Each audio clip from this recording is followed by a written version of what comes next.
Es que no tengo manera de cortar una linda y hermosa canción. Yo creo que es una de las canciones que entré en bucle hace ya un buen tiempito y me podía pasar días y días, pero no escuchando una vez por día, sino escuchándola muchas veces, pero muchas veces. De hecho, no conocía a los chicos que rapean así. Recuerdo que fue de unas elecciones presidenciales.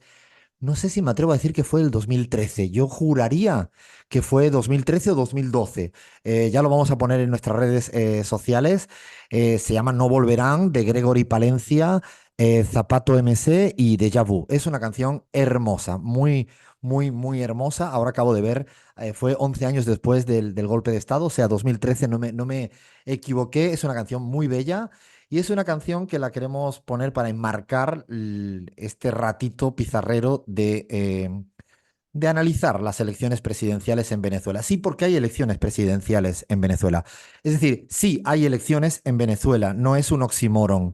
Hay elecciones en Venezuela. Sí, hay elecciones en Venezuela y teníamos muchas ganas de analizarlo y habíamos prometido que vendrían sorpresas. Y verdaderamente la mayor sorpresa que tengo acá es que tengo una amiga que se acaba de conectar con nosotros y con nosotras y es amiga, amiga, amiga. O sea, así que si le critican a ella, me van a criticar a mí también. Amiga Patricia Villegas, presidenta de Telesur, colombiana, venezolana, bienvenida a esta travesura llamada La Pizarra.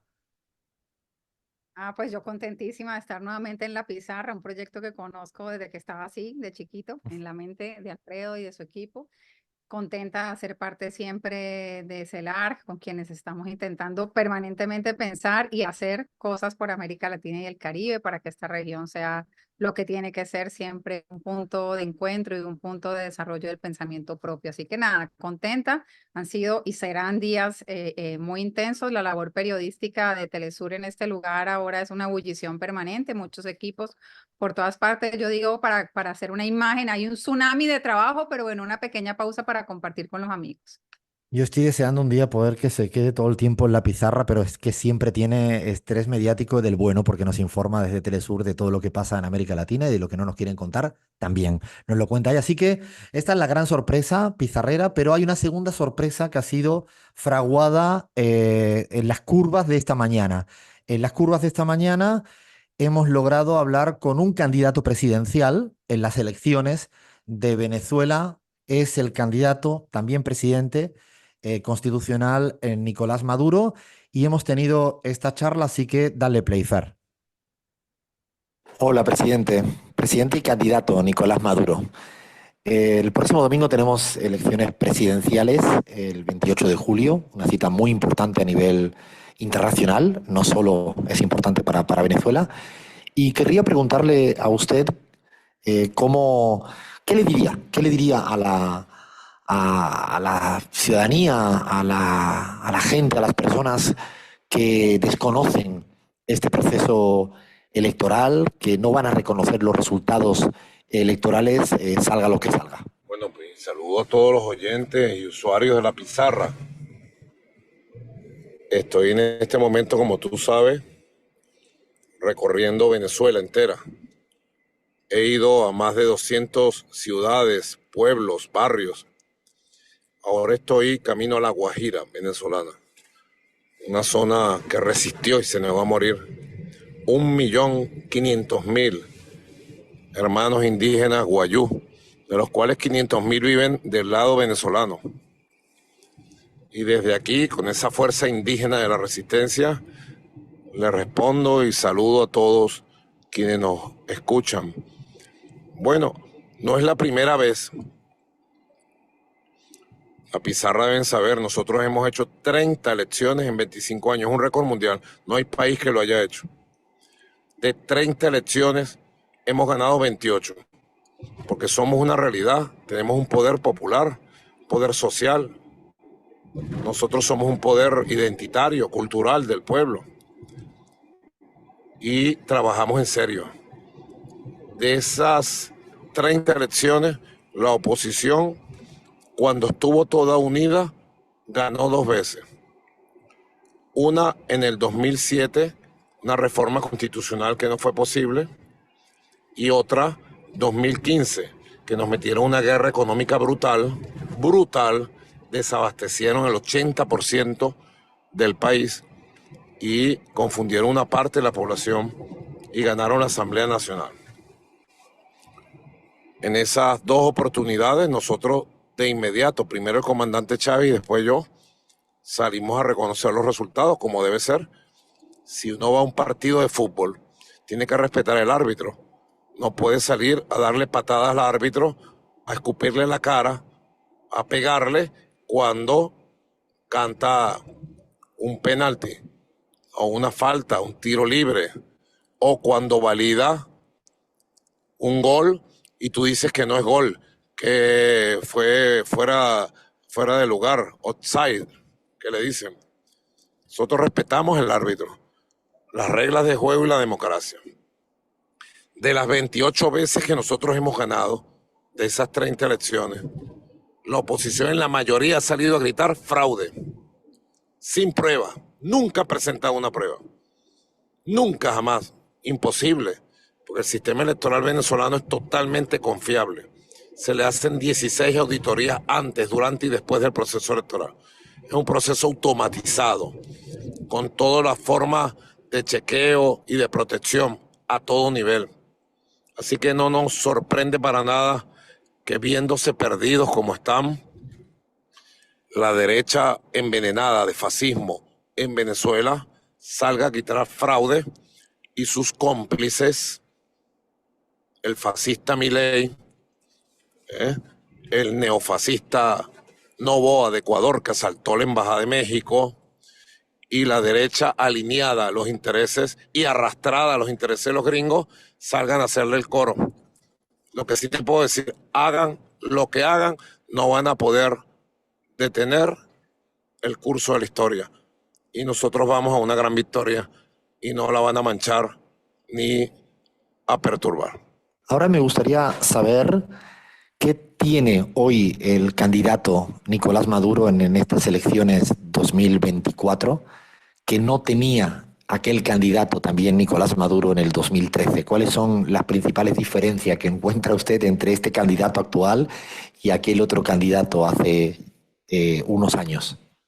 Bueno, lo primero, tengo un conocimiento más profundo del país. Hemos pasado amenazas, sanciones criminales, 930, y a cada una la hemos enfrentado y hemos conseguido ante cada sanción 100 soluciones. Han tratado de matarme 100 veces y aquí vamos pues, vivos, de pie, y eso deja una experiencia muy grande. Y además tenemos hoy un poder popular mejor organizado, más pueblo organizado, mejor organizado. Tenemos más experiencia, hemos logrado vencer la guerra económica, un país creciendo al ritmo de 8%, con la inflación más baja en 39 años. Vamos a tener el mayor crecimiento económico de toda América Latina y el Caribe, con bajísima inflación. Y vamos en 1 o 2 años a inflación mínima, récord. Un país produciendo con las ideas claras y las riendas de la economía en las manos. Otro país tenemos.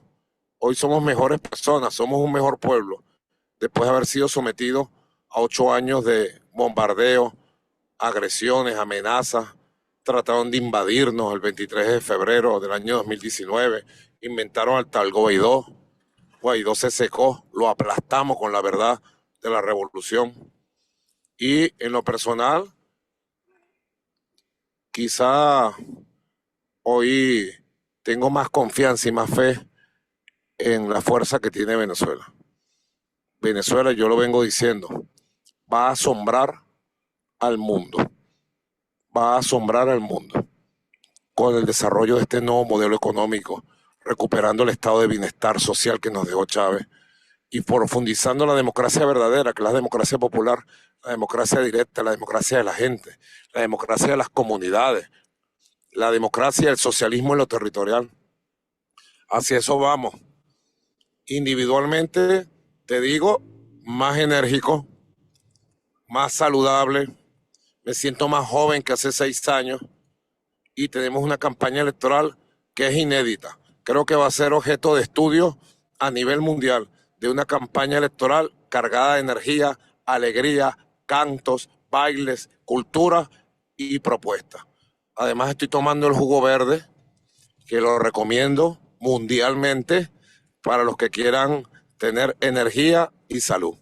Querría saber qué le propone ahora al país, qué faltaría por hacer, qué le ha faltado por hacer, cuál es la Venezuela que usted ahora le oferta, le propone, le promete a todo el país como candidato presidencial después de estos años. Nos faltan muchos cambios y transformaciones por hacer. Una revolución verdadera tiene que ser permanente, una renovación, una actualización. Hace falta construir un nuevo Estado, no burocrático, no lento, y terminar de superar las trabas del viejo Estado rentista petrolero, muy burocrático, y que sea más tecnológico, un Estado que responda a la nueva sociedad. Hace falta profundizar todos los grandes cambios y transformaciones de la economía para seguir avanzando en su diversificación, los 18 motores potencia de Venezuela. Ya nosotros hemos logrado un récord, que es abastecer el 100% del mercado interno con producción nacional. Venezuela dependió 80% de importaciones durante 100 años. Ahora tenemos que ir a ser un país exportador. Garantizada la producción de alimentos y todos los productos para el mercado interno, ir a ser un país exportador. Hace falta grandes cambios de la ciencia, tecnología, la robótica, la nanotecnología. Bueno, llevar la educación venezolana a los niveles más altos de los valores humanísticos y del desarrollo tecnológico. Hoy por hoy le garantizamos el cupo universitario al 100% de muchachos que se gradúan de bachilleres. Ahora hay que garantizarle a esos muchachos la mejor calidad en las mejores carreras que están eligiendo y su desarrollo de su trabajo dentro de Venezuela, que se gradúen y tengan sus opciones de emprendimiento, de trabajo, de desarrollo. Hay que avanzar en varios frentes. En vivienda, por ejemplo. En el mundo no saben que en Venezuela hemos construido en estos 11 años, 12 años, 5 millones de viviendas para el pueblo. Viviendas cómodas, de 70, 72 metros cuadrados, con su hábitat. Realmente hemos construido no viviendas apartadas, hemos construido grandes complejos urbanísticos. Pero hay mucha gente sin vivienda todavía. Y el compromiso es construir 3 millones de viviendas más, que lo vamos a lograr. ¿Con quién? Con el poder popular. Con el poder, y no son promesas, son hechos, porque ya a esta altura, en este momento, estamos construyendo 400.000 viviendas. También en el campo de la economía social, nosotros somos los reyes mundiales del emprendimiento. Hemos logrado del año 21 hasta aquí certificar, empoderar y echar a andar 1.327.000 emprendimientos en manos de emprendedores familiares, emprendedores personales. Y yo he propuesto, por ejemplo, de agosto a agosto, agosto 24, agosto 25, financiar 1 millón de nuevos emprendedores en el país. En un año, si ese ritmo lo llevamos a 6 años, estaríamos financiando por lo menos 6 millones de emprendedores. Son muchas cosas que estamos haciendo. Hemos hecho grandes cambios en la economía, en la sociedad, en la política, y vamos ahora por más. Con Maduro, más cambios y transformaciones es la consigna que vamos a hacer realidad. Y la última pregunta que me gustaría hacerle es sobre la oposición venezolana. ¿Cuáles son los rasgos principales, característicos que usted observa? ¿Cómo son? ¿Qué características tienen que ahora, hoy en día, están haciendo oposición electoral y algunos otros no electoral? ¿Qué sería el balance, la evaluación que hace usted sobre esta oposición? Bueno, de la oposición te puedo decir que hay varias oposiciones. En los años 20 con Guaidó, la oposición se partió ya en varios pedazos. Tiene 9 candidatos la oposición, 9. Y entre ellos están en una pugna, en un debate permanente. Ya parte de una oposición participó en el año 20, en las elecciones de la Asamblea Nacional, el 21 ganaron algunas gobernaciones. Nosotros tuvimos la gran mayoría de las gobernaciones de alcaldía. Desde el comandante Hugo Chávez, hemos buscado que surja una oposición alternativa verdaderamente democrática y nacionalista. Pero lamentablemente casi todas las fracciones de las oposiciones son muy dependientes de los gringos, viven del dólar gringo, escuchan la orden en inglés desde Washington. Y esta oposición debe saber América Latina y el Caribe. En América Latina y el Caribe había una derecha, un centro derecha, una socialdemocracia, que bueno, tenía posiciones aquí, posiciones allá, algunos eran neoliberales, otros eran menos neoliberales, pero fue con el surgimiento de la oposición contrarrevolucionaria venezolana, monitoreada por los gringos, que surgió el veneno del fascismo en nuestro continente. Surgió el fascismo de Uribe, de Iván Duque, ¿se acuerdan? Surgió el fascismo de Bolsonaro, el finado Sebastián Piñera y otros tantos que se nos olvidan, ¿no?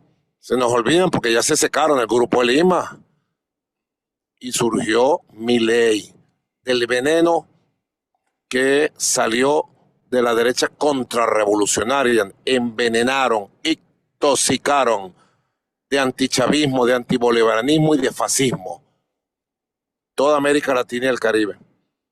Así que nosotros seguiremos perseverando en el camino de construir un sistema democrático que tenga una oposición democrática. Ojalá algún día lo logremos. Mientras tanto, lo que nos toca es avanzar, triunfar y desde Venezuela ser ejemplo derrotando los fascismos, los neoliberalismos, al capitalismo salvaje y construyendo como estamos construyendo para la nueva etapa, para la nueva época de transición al socialismo, construyendo un modelo exitoso, alternativo a todos los modelos de la derecha proimperialista. Le agradecemos muchísimo la deferencia, el tiempo del presidente Nicolás Maduro en calidad de candidato. Queríamos tenerle acá y lo hemos tenido y le hemos podido escuchar con atención. Y a partir de todo lo que nos ha dicho, que nos ha dicho mucho, mucho en términos internos, pero también en claves incluso de hipótesis geopolíticas para debatir y para analizar, yo quiero escuchar a mi amiga Patricia Villegas para que nos explique, nos ayude a entender cuáles serían las claves que habría que prestar atención desde lo electoral, desde lo político, en una elección que siempre despierta mucha controversia porque muchos se ponen sus anteojeras y quieren verlo con sus prejuicios. Pero es interesante incluso el dato de que hay 9 candidatos opositores. Digo, empezaría casi por algo que a veces es muy obviado y entre ellos acérrimos opositores. No es que sean todos amigos del chavismo, ¿no? Sí, bueno, creo que ese es como uno de los primeros titulares tras escuchar al presidente y candidato Nicolás Maduro en la pizarra. Realmente la prensa ha estado hablando de una elección polarizada, en el sentido de poner los dos polos o los antagónicos y a quienes les da generalmente mayor cantidad de centímetros en los medios de comunicación o de minutos en la televisión y en la radio. Pero la verdad es que esta es una elección con 10 candidatos y eso no es solo retórica. Esto es muy importante porque han pasado muchas cosas en Venezuela en los últimos años.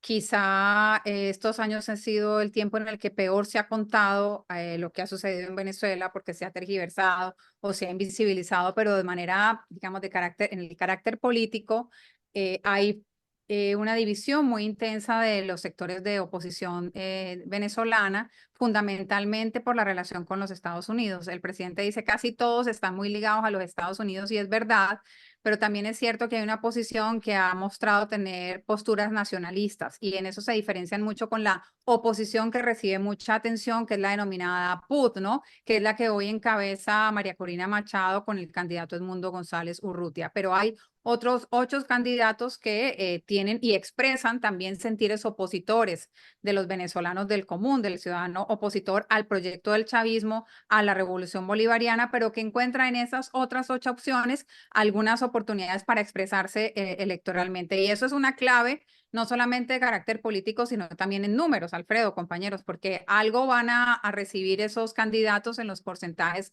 de votación el próximo domingo 28 de julio y podrá explicar en buena medida el resultado final de esa elección. Entonces creo que lo primero que hay que decir tras escuchar al presidente es eso, es que efectivamente hay muchas oposiciones, hay una oposición que concentra mucho interés mediático y político, que tiene a la gran prensa detrás, que es justamente la de la PUD, la Mesa de la Unidad Democrática, que ahora se convirtió en plataforma democrática, y que es la que ha estado en todas las negociaciones con el gobierno del presidente Maduro. Y estas otras oposiciones, mucho más inteligentes en términos electorales, han venido ganando espacios, efectivamente. Entonces hoy hay diputados estadales, hay concejales, hay gobernadores, hay alcaldes que representan a estas opciones políticas, a esta cosa más variopinta, a esta cosa más de grises, de matices y no blanco y negro. Y la otra cosa que creo que también hay que decir en esta clave, en esta primera lectura, es que siempre hemos pensado en una Venezuela supremamente pugnaz, polarizada, en la que quienes han estado en este país saben y me darán la razón y recordarán esos momentos en los que era imposible montarse al metro de Caracas, por ejemplo, con una ramera, camiseta o del chavismo o de la oposición, porque había, inmediatamente se podía encender por lo menos una gran discusión. Hoy eso no está pasando en el país y eso también expresa esta cosa más variopinta. Es que aquí hubo una guerra, Alfredo. Estos 10 años han sido de guerra. No cayeron bombas, pero la República estuvo sometida a una guerra. Y la guerra transforma también las subjetividades. No solamente transforma tus condiciones objetivas, sino también subjetivas. Y hoy el venezolano valora de una y otra posición política por encima de muchas otras cosas, la paz social que el país ha conseguido. No solamente la paz desde el punto de vista de la disminución radical importantísima de la delincuencia, de los homicidios, del secuestro, del robo, de estas cosas mentales, sino que la paz como valor social, como el país estuvo viviendo una violencia política tan fuerte, las denominadas guarimbas, hubo gente que murió quemada, hubo gente que por ser chavista o por parecer chavista, hubo gente que murió degollada porque los opositores ponían guayas de un lado al otro de la calle para que los chavistas, que generalmente eran los motorizados en aquella época, se degollaran. O sea, vivió momentos tan duros, tan intensos. Hoy la paz es un gran valor para los venezolanos de cualquier tolda política o de cualquier posición política y electoral. Y eso también marca, es un sello de esta elección, que hay que decirlo, tiene unas marcas permanentes. Es una elección posguerra, es una elección pospandemia, es una elección en la que el venezolano tiene dos cosas en común hoy mayoritariamente. Se nos está Su cortando. respeto por la Ajá. paz y su rechazo al bloqueo. Solana, mayoritariamente, el bloqueo es responsabilidad de los sectores de derecha en este país, que tienen esos 9 candidatos que se oponen al candidato de la revolución, Nicolás Maduro. Me quedo con dos importantes rasgos, ¿no? Uno, remarcaba mucho la variedad de la oposición. De hecho, todo el mundo le presta atención a un nombre y apellido, y hay muchos otros nombres y apellidos que son y concursan y van a participar en la cita electoral, pues porque están predispuestos a reconocer lo que ocurre. Y lo otro que me parece fundamental es que el que quiera leer un titular de una cierta prensa que creen que en cada esquina no conviven con paz social los unos y los otros, esto no se encuentra hoy en día en Venezuela, y se puede encontrar quizás en un titular de un cierto medio de comunicación. Tomamos un poco de aire, pero no nos vamos del análisis especial Venezuela, 28 de julio del 2024, aquí en La Pizarra.